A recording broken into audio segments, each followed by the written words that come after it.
Hello les amis, je vous retrouve pour une nouvelle vidéo sur la Coupe du Monde de football au Qatar 2022, la Coupe du Monde 2022, et je vais vous parler du match de ce samedi 3 décembre à 20h, un huitième de finale, le deuxième huitième de finale de cette Coupe du Monde qui sera Argentine. Australie, donc je vais vous donner plein d'informations, plein de stats,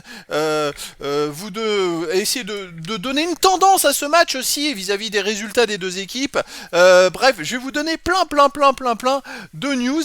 Alors les amis, et si vous le souhaitez, n'hésitez pas à mettre un commentaire dans cette vidéo sur ce que vous pensez de ce match, sur si vous avez des infos, le score que vous imaginez, le scénario que vous imaginez, ça peut être sympa d'en discuter. N'hésitez pas à mettre un pouce aussi à cette vidéo.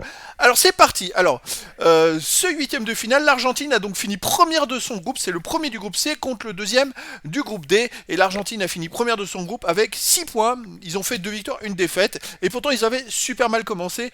Ils avaient perdu 2-1 contre l'Arabie Saoudite. Bon, c'était un peu une grosse surprise. L'Arabie Saoudite a tiré 3 fois, dont 2 fois cadrés, ils ont mis 2 buts. L'Argentine a eu 3 buts marqués, refusés pour hors-jeu, mais de justesse. Donc les amis, c'était un match bon d'entrée un peu raté pour l'Argentine qui après s'est bien ressaisi, a battu le Mexique 2-0 et derrière ils ont battu la Pologne 2 buts à 0. De son côté, l'Australie a fait une entrée en matière pareil. Alors mais bon, les Australiens ils sont pas favoris du tout, rien du tout. Hein. C'est-à-dire que le premier match, ils ont perdu 4-1 contre la France et pourtant ils menaient 1-0.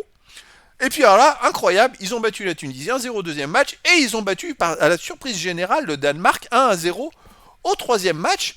Donc ça fait que l'Australie finit deuxième du groupe avec égalité avec la France, mais par contre en gagnant 2 matchs mais en ayant un goal average négatif. Ce qui est une performance assez incroyable.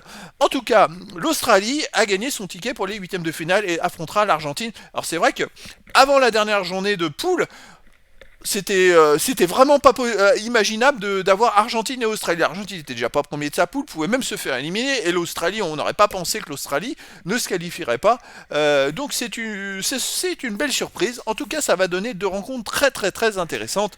Voilà, donc on va rentrer maintenant dans les statistiques que vous avez au bas de cet écran, de cet onglet, les statistiques des 3 premiers matchs pour un peu voir les tendances un petit peu. Donc l'Argentine au premier match a eu 69% de possession de balle, 58% au deuxième match, 73% au troisième match contre la Pologne. Ouais, les Argentins aiment bien avoir la balle. Hein. Par contre, ils font pas beaucoup tourner la balle. Je trouve qu'il n'y a pas beaucoup de passes.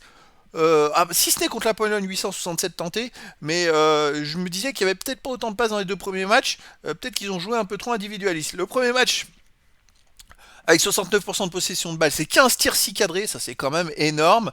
Deuxième match, seulement 5 tirs 2 cadrés, ils ont pas été très bons contre le Mexique, hein. Faut dire ce qu'il est, des statistiques très faibles. Et le troisième match contre la Pologne, 23 tirs 12 cadrés, bon la victoire elle est méritée. Dans les duels gagnés, on s'aperçoit que les Argentins gagnent plus de duels que leur adversaire, mais alors le premier match, ils ont gagné 60 et l'adversaire 34. Alors attention les Argentins, je pense que c'est une équipe qui est très costaud, qui se place très bien en défense, qui est très tonique et qui peut se projeter très vite à l'avant. Donc c'est une équipe plutôt dangereuse et qui en plus est capable de jouer en gardant le ballon. Donc c'est une équipe très dangereuse dans plein de compartiments du jeu. Alors les hors-jeux 10 pour l'Argentine au premier match, ils se sont fait avoir, ils ont été trop rapides que les défenseurs, résultat ils étaient tout le temps hors-jeu. Allez les corners 9-2, 4-2, 9-1, une grosse domination au corner, même contre la Pologne, 9 corners à 1. Ils ont ultra dominé les Polonais. Après le style de jeu des Polonais leur convient bien et la Pologne n'a pas du tout le style de jeu des Argentins. Donc c'était l'idéal pour l'Argentine. Les centres 23-10, 13-15, 18-5. Ils sont très costauds et les fautes, ils font pas tant de fautes que ça. Donc c'est une équipe qui est vraiment solide, l'Argentine. Le score du premier match, c'est un miracle pour l'Arabie Saoudite, hein, parce qu'ils n'ont pas eu du tout de stats en leur faveur. Voilà, ils gagnent 34 duels, ils en perdent 60, ils tirent 3 fois dans 2 cadrés, ils mettent 2 buts. Voilà, c'est pour vous dire que voilà, ça peut arriver, c'est le foot, c'est comme ça. Mais ça permet aussi de. Ça a peut-être permis à l'Argentine de un petit peu. Bon, ils se sont stressés au deuxième match, hein, j'imagine, mais un peu de rester les pieds sur terre, eux qui étaient sur de très bons résultats depuis plusieurs années. Ça leur a permis un petit peu de se reconcentrer. Voilà. Alors l'Australie a perdu 4 en premier match contre la France, 37% de possession de balle. Ils ont gagné 1-0 contre la Tunisie, 41%, et 1-0 contre le Danemark avec 31% de possession de balle. Ils touchent très peu la balle. Vous voyez, contre la France, ils ont fait 4 tirs encadrés. Bon, ils ont mis un but sur un tir cadré. Tunisie, ils font 9 tirs 2 cadrés, ils mettent un but. Les Tunisiens, 14 tirs, 4 cadrés. Contre le Danemark, 8 tirs, 4 cadrés. Ils mettent un but. Voilà, les adversaires ont été plus forts qu'eux. Par contre, en duel, bon, contre la France, ils ont été dominés. Tunisie, c'est jeu égal. Et Danemark, ouais, à peu près jeu égal. Les corners, dominés par la France, dominés par la Tunisie, dominés par le Danemark. Ils obtiennent très peu de corners. Les interceptions, c'est à peu près pareil. Les centres, dominés par la France, égaux avec la Tunisie et ultra dominés par le Danemark aussi. Les fautes, c'est à peu près pareil. Voilà, Tunisie, c'est une équipe qui arrive là. Je dirais pas qu'ils ont eu de la chance parce que sur 3 matchs, ils ont quand même gagné 2 matchs. Hein. Et puis ils ont même mené contre les Français 1-0. Donc c'est pas que de la chance, c'est un style de jeu qui leur convient très bien. Ils aiment bien se faire dominer par l'adversaire. Et bah, si l'adversaire est pas capable de marquer des buts, et ben c'est que l'adversaire est moins fort. Si eux ils arrivent à en marquer un avec leur stratégie, ça marche. Alors voilà, on peut voir qu'ils aiment bien se faire dominer et ils prennent pas beaucoup de buts. Ils ont 2 matchs avec un clean sheet. Bon, ils ont pris 4 contre la France, mais la France a un niveau au-dessus. Et l'Australie aime bien dominer. Alors, pour moi, les amis, on va aller voir maintenant d'autres statistiques. Hop, sur les 2 dernières années, l'Australie a fait 12 victoires, 4 nuls, 3 défaites. L'Argentine, 18 victoires, 7 nuls, 0 défaites.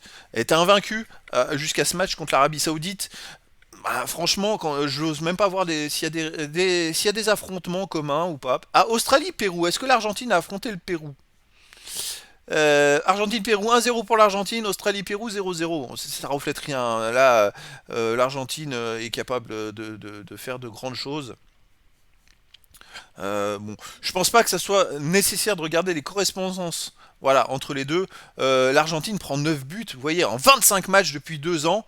Et puis dans cette Coupe du Monde, bon, ils en ont pris 2 en 2 tirs cadrés contre le premier match, mais ils en ont pris que 2 en 3 matchs. Ils prennent très très peu de buts, hein, ils prennent 0,4 buts par match en moyenne. Alors l'Australie aussi, mais c'est contre des équipes plus faibles. Mais avec leur style de jeu, justement, ça montre que leur style de jeu contre des équipes un peu plus faibles marche. Et puis dans cette Coupe du Monde, ça a marché, ils ont gagné 2 matchs comme ça. Voilà. Après, les amis, franchement, il y a une classe d'écart entre les deux équipes. Moi, je vois l'Argentine passer, surtout dans le niveau de style de jeu. L'Australie va pas beaucoup pouvoir tirer. Les Argentins sont beaucoup plus toniques, mieux placés en défense. Ils vont contrer toutes les contre-attaques de l'Australie, qui n'est pas assez armée pour moi pour les embêter. Et par contre, l'Australie risque de faire bloc, et l'Argentine aime aussi jouer avec le ballon, est capable de faire beaucoup de tirs avec de la possession de balle. Je pense que ça va être un peu l'Australie, un peu le même style de jeu que la Pologne d'une certaine façon. Donc je pense que ça va être bénéfique pour l'Argentine, ça va être un stand de tir. Et qu'à un moment ça va finir par rentrer. Après, pour l'Australie, le pire des scénarios, ça serait de prendre un but tout de suite. Parce que sinon ça risque d'être compliqué après pour la suite du match. En plus les Argentins feront ce qu'ils veulent, ils sont capables de jouer en contre-attaque, en attaque placée, dans tous les styles. Donc moi je vois bien une belle victoire de l'Argentine. Après voilà, c'est les 8e de finale de la Coupe du Monde. Il y a du stress, il y a de l'enjeu parce qu'il y a un éliminé ou un qualifié. Donc ce match en tout cas, tout est possible.